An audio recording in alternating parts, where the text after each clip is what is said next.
Chief of defence forces Syed Asim Munir صاحب نے جو خطاب کیا علماء مشائخ سے، ایک تو گلدستہ تھا، سب کی ریپریزنٹیشن تھی، وہاں قرآنی آیات بھی کوٹ کی، احادیث بھی، کلام اقبال فی البدی. تو ان کی لیڈرشپ جو ایوالو ہو رہی ہے اس لیول پہ، اس کو آپ کیسے دیکھتے ہیں؟ بسم اللہ الرحمن الرحیم. جی میں نے کیا دیکھنا ہے، اور یہ تو دنیا دیکھ رہی ہے.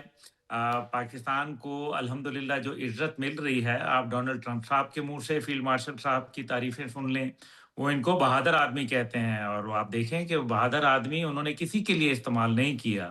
اسی طریقے سے آپ یورپین یونین سے سن لیں، آپ جو ہے مغربی ممالک کے ساتھ ساتھ عرب ممالک کا سن لیں، کس طریقے سے شہزادہ محمد بن سلمان صاحب ولی عہد جو ہیں وہ بات کرتے ہیں، قطر کے شیخ تمیم کس طرح سے بات کرتے ہیں، یو اے ای کی لیڈرشپ جو ہے وہ کیا دیکھتی ہے، انڈونیشیا، ملیشیا، آپ ان تمام ممالک کو جو ہے دیکھیں کہ وہ کس نگاہ سے جو ہے فیلڈ مارشل صاحب کو دیکھ رہے ہیں.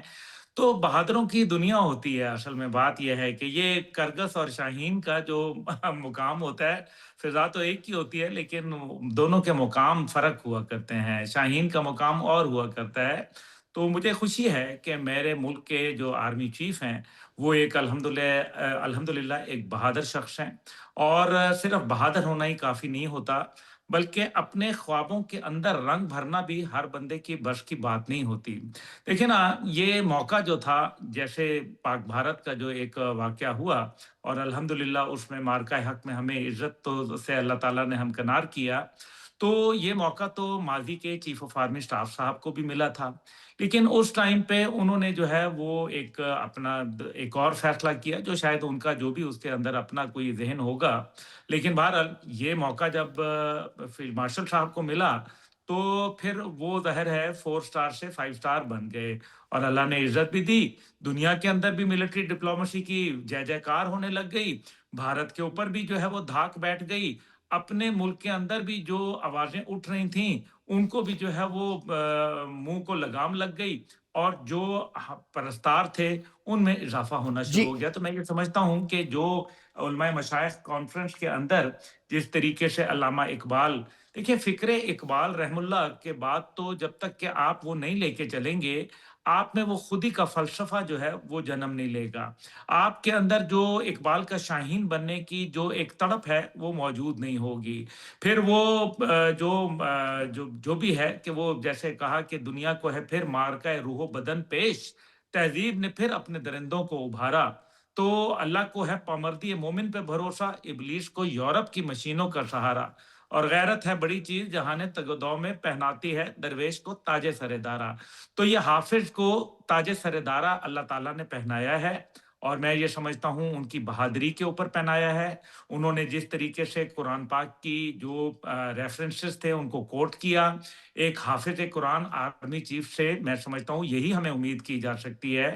وہ سیدھی بات کرنے والے آدمی ہیں، کوئی میرے خیال میں ڈپلومیٹک لینگویج وہ یوز کرتے نہیں ہیں، اور جو کرنا ہوتا ہے وہ کر گزرتے اچھا، ہیں. عبداللہ حمید گل صاحب یہ بتائیں، فدائے بدر پیدا کر فرشتے تیری نصرت کو، یہ شعر بھی انہوں نے کوٹ کیا، اتر سکتے ہیں گردوں سے قطار اندر قطار اب بھی.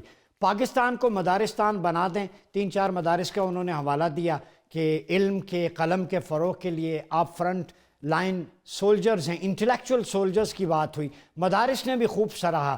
تو یہ جو گونج ہے مدارستان کی، فدائے بدر کی، اس کا امپیکٹ کیا پڑا ہے گودی میڈیا پہ؟ وہ چیخ رہے ہیں. دیکھیں گودی میڈیا کو تو مطلب موت پڑ ہی گئی ہے الحمدللہ. ان کے تو سینے پہ سانپ پہلے ہی لوٹ رہے تھے، مزید اس میں اضافہ ہوا ہے، اور یہ اچھی بات ہے، ان کے لیے ضروری ہے، یہ ٹونک ان کے لیے ضروری ہے. کیونکہ حافظ صاحب جو ہیں وہ آپ کو پتہ ہے نا کہ ان کا دواخانہ ہے، اس میں وہ علاج بھی بڑا کرتے ہیں، اور علاج ضروری بھی ہوتا ہے. دماغوں کا علاج بڑا ضروری ہوتا ہے. جو غرور والے ہوتے ہیں ان کا غرور کا سر نیچا کرنا ضروری ہوتا ہے. بدہضمی کی شکل میں بھی انشاءاللہ تعالیٰ افاقہ پورا آتا ہے. تو یہ حافظ دواخانہ جو ہے، جس کا جو نزد جی ایچ کیو راولپنڈی ہے، انشاءاللہ تعالیٰ یہ مودی کے لیے بہت ہے، کافی اچھا، ہے. یہ اس عبداللہ بھائی بڑی انٹرسٹنگ، حافظ دواخانے میں معیار کے مریض کی حالت کے مطابق علاج ہوتا ہے، گولیاں بھی ہیں، انجیکشن بھی ہیں، بائی پاس بھی ہے، سٹنٹنگ بھی ہے، سرجری بھی ہے. کیا خیال ہے؟ اور ذہنی جو توازن بگڑ جائے اس کا بھی علاج ہے، اللہ کا شکر ہے. اور ہارڈ اس ویئر کے بھی اپ جو ڈیٹ ہو جاتا ہے نا، ذہنی مریض ہندوستان جیسے.